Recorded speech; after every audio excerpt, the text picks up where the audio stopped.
My name is Matt Sawyer. I'm a senior here at IUPUI, and I'm studying business financials, and I'm minoring in HR and management. Well, one of my first thoughts was definitely, holy crap, I made it. Like, am I going to fit in the debt and just, am I going to be able to do this on my own? When I first came here, I was just kind of seeing, okay, what is there to do? Like, trying to figure out what I did want to do. So once I figured that out, then yes, I was, okay, now, this is actually pretty interesting. So I was getting excited about the classes and schoolwork and actually going to those and partaking in those. And by that chance, meeting new people in those classes as well. That took about a year and a half for me to, all right, this is what I want to do. My name is Cindy Shaw, and I went to IUPUI for dental hygiene, and I finished my prerequisites, and I have a minor in sociology. Before I came into college, some concerns that I had was for what career I wanted to go into. It was so demanding, but also very competitive, so I already knew in advance that this was going to be a very, very hard thing to try and get into. I finished up my two years of prerequisites, and I applied for the dental program, and you either get accepted in or you can retry the next year. And so I didn't get in, and they kept telling me, just retake the classes that you didn't do so well in, but it's so competitive that getting in, there was no way. I didn't have much of a chance because the people that I was competing with, they had better grades than me, more experience. Definitely with keeping up with school, just the workload and how much of it there was, it was definitely a pile on. Sometimes it would seem like, holy crap, this is way too much. Why are they doing this? Other times it would be like, man, I got that done in 2 hours. Mentally, it was very, very draining, and I was always exhausted, and it was a very, very tough time because I felt as though I'm putting all this work into it and I'm trying my best and I'm doing what I can, but I wasn't getting anything good out of it. My outcome for getting accepted into the dental program didn't look good. I just kept having to apply over and over and over, and they were just adding things. And they actually, when I tried to apply the last time, they added an entrance exam, which cost money, which I had to drive to, which I had to study for, and it was just all these extra things that they were adding. Some people realize this, but not a lot of people do. Like, that workload, while yes, we might be able to get it done, it will stress us the hell out. I've seen it take a very big toll on my friends and myself included, to the point where we are essentially walking zombies. And it got bad enough to the point of one of my friends, he had a few thoughts in his head, but thankfully we got better with that. So my name and my profession. My name is David Perry, and I am a adjunct lecturer at IUPUI. I teach 2D animation, intro and advanced, and I also teach motion graphics. That seems to be the biggest issue, is mental health issues, and that doesn't really surprise me because, we're coming out of a situation where, whatever you think about COVID, the effects of it are kind of hard to deny when it comes to the mental health of people of a certain age who, around that age, they should be going out and hanging out with people, and, they want to have the college experience of being on campus. And there's the cabin fever element to it, there's definitely that. And not being able to socialize, because, socialization is one of the most important things that a person has to go through and has to deal with. And college is the student's first, at least pseudo real world experience with that. I started to think college wasn't for me when not only was I in a really, really negative mind space of just being stuck and not feeling I had a very good outcome, like nothing was going right financially, mentally, school education-wise, things weren't improving for me. But I was given an opportunity to go and kind of just work a little bit in a dental office. They said just to kind of see what it's like to be in the environment, see if you still even want to pursue this career now that you are really getting your foot into it. So that gave me some good insight on what it's really like to work in the dental field. And then I slowly realized that this type of work and career is based more on experience. So you don't have to go in for 4, 8, 10 plus years of schooling, which looks like what I was going to have to do, to be in this field. They could train you there in office, and that's kind of what they are starting to do with me. Okay, my name is Peter Angasis. I'm an economics professor at IUPUI. In 1970, you had about 30% of the young adults, in the workforce who had a college education, and that's about where it is right now. Yeah, so we really stalled out in pushing people through to a 4-year college degree a long time ago. So it's been like 50 years. And it turns out that, we have this notion that, everybody should go to college, and we want to push everybody through to college, but it just hasn't worked.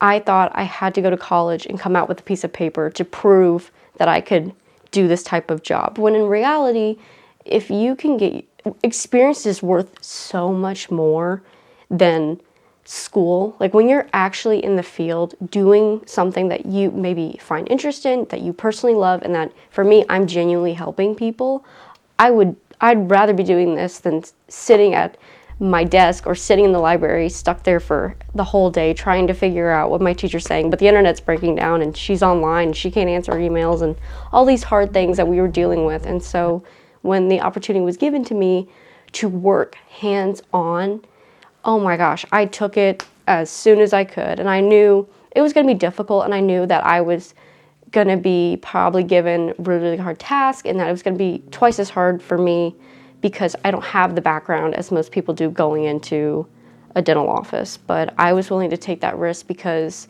school became almost, for me personally, a waste of time, a waste of money, a waste of resources, and a waste of time. I felt I wasn't getting the help I needed, and these people were willing to give it to me. They promised me this, just because you don't have like the normal college degree for an assistant, you need a 2-year associate's degree. And so they told me, they're like, this isn't going to hinder your pay. We're still going to work with you. You still need to get your radiology licensing to do x-rays and all the other things. And so I'm working on that currently, but I'm still being trained for all the things for dental assisting. So basically what it seems like to me happened is, because I grew up in the millennial generation, and we were told as we were growing up that, if you want to get a good job, you got to go to college, right? You got to get a degree. And what ended up happening with that, it's like people want to blame the older generations for lying to us or something like that. I've heard plenty of that, but that's not really what happened, because they bought into it just as much as we did. And nobody really thought too much about the value of what the degree would be if everybody had one. And now most people have one, so inevitably the value of that's going to go down, because all the people that are trying to get jobs, they all have degrees, so you've got to stick out in some other way. Because of the way that we were told that we needed to go to college to get a degree, we decided, and here's the big issue here, it wasn't that we had a choice as far as taking on that debt. A lot of people like to say that we had a choice. We knew what we were getting into. We should have read all the papers. We should have read all that stuff, so we knew what the debt was going to be. But when you're told that you can't live, you're not going to be able to live properly in the future unless you get this, the way that settles in your head is, this is a debt that I don't have a choice but to take on. And that's a problem, especially when it's $50,000 to $100,000. I think those are the things that people are really starting to think about now, and it needs to be thought about, because if they don't think about it and we continue the trend that we're going on, everybody is going to be, and this is already going to be an issue, but everybody's going to be so far in debt that it's going to hurt the economy, because they can't afford to go out and shop. They can't afford to go out and do goods and services, any of those types of things, because they're going to be spending all of their time trying to save and trying to pay off the exorbitant bills. It's the nickel and dime. It's a nickel and dime issue. We've got so many things that we are required to pay, or to like services that we have to have. For better or for worse, some of those things are car insurance, health insurance, those types of things. Then you've got student loan debt. It's a mountain of all these different debts and bills that we are told that we have to take on, But that's going to be the situation that a lot of people are in, and I think they're finally starting to, if that's why we're having a lower enrollment rate, good. Because it's going to hurt a lot more than just people in their futures. It's going to hurt the economy. It's going to hit them hard. College serves a purpose. We need some portion of the population that gets this kind of abstract general training, very specialized technical training in certain areas. So there's a fragment of the population that needs college to do what historically it has done pretty well. But most people don't benefit from that kind of education. So the way to deal with the declining enrollments is not to try our best to convince more people to go to college. It's just not a good idea, and it's not likely to work. Instead, we should treat that as an incentive to do these things we should have done otherwise, which is reallocate public investments towards preschool, especially for the disadvantaged kids, and then vocational training more broadly at the high school level. Give it more respect, give it more resources, encourage people to take that more seriously, and we'll have a more productive workforce as a result. It will also reduce income inequality. Honestly, I do feel like that would help maybe at least a little bit, because obviously, when you're younger, the more you learn, the more you retain. So, and I definitely feel like that would help, and maybe also in high school too, actually preparing us for getting out in the world instead of just kind of throwing crap at us for lessons, especially with the online schooling now. I mean, you can pay thousands of dollars less and get a degree from an online school. I mean, if that's what you are wanting. Obviously, like I said, some people like me agree that the degree shouldn't be the thing that decides what you can and can't do, but if you're going for the degree, well, who wouldn't want to pay thousands of dollars less and still get that same degree? What's really good about that is it's going to help students figure out what they want to do, because most of the people that I knew in high school, and many of the people after that, they didn't actually know exactly what they wanted to do. Like they went through college, they enjoyed their time, or they went through high school, and they enjoyed their time there, but when you're that age, you're focused more on, try and get the grades in, but socializing, I mean, that's what you do. And there's nothing wrong with that. But I would definitely support any program that would help them identify whatever fields they might be interested in, because then when they're done with high school, they'll actually be able to, they'll have more information, more knowledge. They'll be better prepared and better capable of deciding whether or not they need university, or they need a trade school, or maybe they don't need either. Maybe there's a type of job that doesn't require either of those, and they're actually interested in that. I mean, there's a lot of public service jobs that don't require a degree, and those people are needed very, very, very strongly. Okay. So yeah, those types of opportunities are available. And I think that might actually be where we're failing people that age the most, is not really actually telling them what all of their options are, or at least pointing them to the place where they can find those options. I mean, my favorite thing, and I do this with my students now, is telling them, look, if you need this exact type of help, this is the exact department. This is the phone number for that department. Like, this is where you find those answers. And one of the things that I didn't realize, the breadth of options that were available to help get it paid for. So I think maybe that's a big part of it too.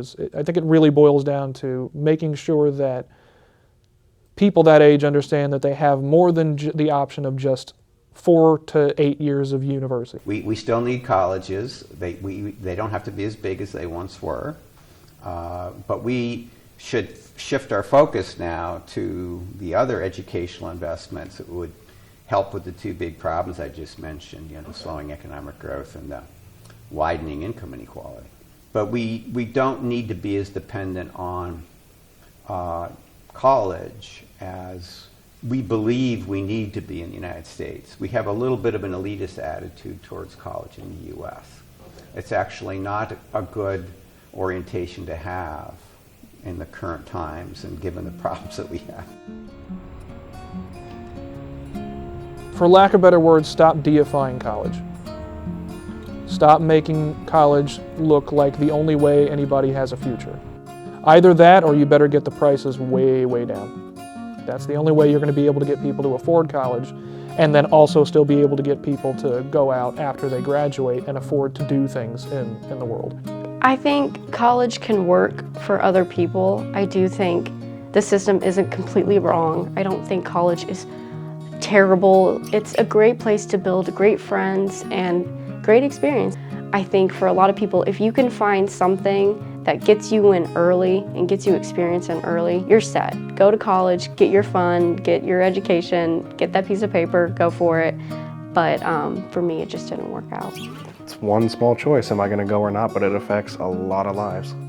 I enjoyed the flowers that were presented to me, and I wanted to pick all the flowers that I could because college, for me personally, I had such high hopes for it and I had faith in myself. But sadly, I don't think the flowers that were given to me I will accept because it became too much and I wasn't getting much back. So personally for me, it felt very withering.